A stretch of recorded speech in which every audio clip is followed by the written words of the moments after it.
Hi friends, welcome to my channel. నేను మీ లక్ష్మానంద బీద.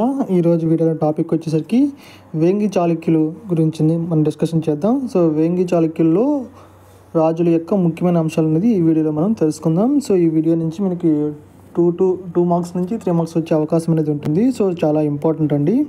So the empire of Gunaga Vijayaditya. So ఇతను కూడా మనకి వేంగి చాళుక్యుల్లో ఇంపార్టెంట్ రాజు అండి. సో వాళ్ళ గురించి ఈ వీడియోలో మనం తెలుసుకుందాము. తూర్పు చాళుక్యులన్నా వేంగి చాళుక్యులన్నా అందరూ కూడా ఒకటే అండి. సో వాటి గురించి ఇంపార్టెంట్ పాయింట్స్ చూద్దామండి.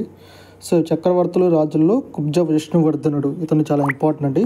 ఇతనే వేంగి చాళుక్య యొక్క రాజ్య స్థాపకుడు. ఇతని భార్య వచ్చేసరికి అయ్యన్న మహాదేవి. ఈమె విజయవాడలో జైనుల కోసం నిర్మించిన గుహలు ఏంటంటే నడుంబది బసదులు. ఇది చాలా ఇంపార్టెంట్ అండి. గత ప్రీవియస్ గ్రూప్ 2లో కూడా మనకి క్వశ్చన్ అనేది అడుగున్నారు. సో ఇతను వైష్ణవ మతస్థుడు. అదేవిధంగా కుబ్జ విష్ణువర్ధుడు యొక్క బిరుదులు ఏంటి అంటే విషమసిద్ధి మకరధ్వజ అనే బిరుదులు కలవారండి. సో ఈ మకరధ్వజ అనేది గ్రూప్ 2లో ప్రీవియస్ ఇయర్ క్వశ్చన్ అండి. సో ఇతని ఆస్థానాన్ని సందర్శించిన చైనా యాత్రికుడు ఎవరంటే హువాన్ సాంగ్. సో మనకి ట్రావెలర్స్ కూడా మనకి ఎగ్జామ్ పాయింట్ ఆఫ్ వ్యూలో చాలా ఇంపార్టెంట్ అండి. నెక్స్ట్ వన్ జయసింహ వల్లభుడు. సో ఇతని యొక్క బిరుదు ఏంటంటే సర్వలోకాశ్రాయ. తెలుగులో 2వ గద్య శాసనం విప్పర్లను జారీ చేశాడండి.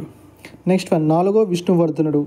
సో తమ శత్రువైన రాష్ట్రకూట రాజుడు ద్రుపుడికి తన కుమార్తె శీలమహాదేవినిచ్చి పెళ్లి చేశాడు. సో ఇక్కడ క్వశ్చన్ ఎలా వస్తుందంటే రాష్ట్రకూట రాజు ధ్రువుడికి తన శత్రువైనా సరే తన కుమార్తెనిచ్చి పెళ్లి చేసిన రాజు ఎవరు అంటే 4వ విష్ణువర్ధనుడు. సో అతను కుమార్తె పేరు ఏమిటంటే శీలమహాదేవి. నెక్స్ట్ వన్ 2వ విజయాదిత్యుడు. తాను పాలించిన 12 సంవత్సరాల్లోనే 108 యుద్ధాలు రాష్ట్రకూటులతో చేసి యుద్ధం చేసే ప్రతి చోట కూడా ఒక శివాలయాన్ని నిర్మించాడండి. అందుకే ఇతని బిరుదులు ఏంటంటే నరేంద్ర మృగరాజు చాళుక్యరామ అనే బిరుదులు అనేది కలవాడండి. నెక్స్ట్ వన్ గుణగ విజయాదిత్యుడు. సో ఇతను వేంగి చాళుక్య రాజులోనే గొప్ప చక్రవర్తి అండి.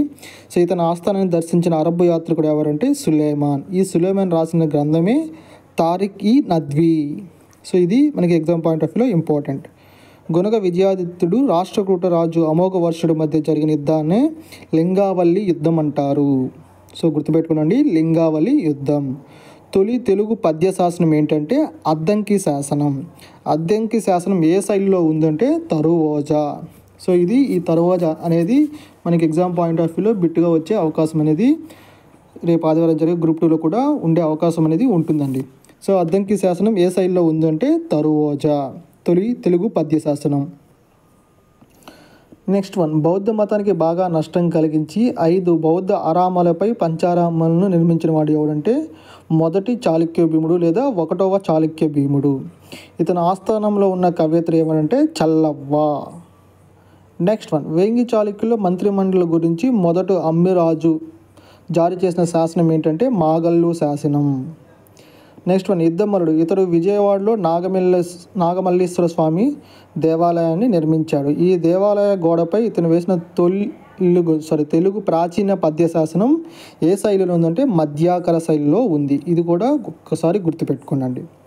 తన రాజ్యాన్ని రక్షించడం కోసం చోళరాజుల సహాయం కోరిన మొదటి వేంగి చాళుక్య రాజు ఎవరంటే దానార్ణవుడు. ఇలాంటి ఎగ్జామ్ పాయింట్లో మనకి క్వశ్చన్స్ వచ్చే అవకాశం ఉంటుంది. సో దానార్ణుడు చోళ రాజుల్ని తన రాజ్య రక్షణ కోసం సహాయం అడిగాడండి, కానీ చోళులు అతనికి సహాయం చేయలేదు. Next one విమలాదిత్యుడు. జైన మతం తీసుకున్న ఏకైక వేంగిరాజు ఎవరంటే విమలాదిత్యుడు. సో ఇతనికి జైనాన్ని ఇచ్చిన సన్యాసి ఎవరంటే త్రికాలయోగి సిద్ధాంతి. సో ఈ విమలాదిత్యుడు ఈ సన్యాసికి రామతీర్థం అనే గ్రామాన్ని దానంగా ఇచ్చాడండి. నెక్స్ట్ వన్ రాజరాజ నరేంద్రుడు. రాజధానిని వేంగి నుండి రాజమండ్రికి మార్చాడు. సో ఇతను కొన్ని అగ్రహారాలు దానం చేశారండి. అందులో నారాయణ భట్టుకు వచ్చేసరికి నందంపూడి అనే అగ్రహారాన్ని దానం చేశారు. ఇది ఇప్పుడు వరకు ఎగ్జామ్ పాయింట్ ఆఫ్ వ్యూలో బిట్టుగా రాలేదు. ఈ గ్రూప్ 2లో మాత్రం వచ్చే అవకాశం 90% ఉందండి. పావులూరి మల్లన్నకి వచ్చేసరికి నవకండనాడు అనే అగ్రహారాన్ని దానంగా చేశారు. ఇది గత గ్రూప్ 2లో కూడా అడిగున్నాడండి. నెక్స్ట్ వన్ కులోత్తుంగుడు. సో ఇతనే ఉమ్మడి చోళ చాళుక్య రాజు అని చెప్పి ఇతనికి బిరుదు అనేది ఉందండి. అదేవిధంగా తమిళ వైష్ణవులు కులోత్తుంగుని ఏమంటారంటే క్రిమకంఠ చోళ. అంటే ఇతను వైష్ణవులకి ఇతను అనగదొక్కాడండి వైష్ణవ మతాన్ని తమిళంలో.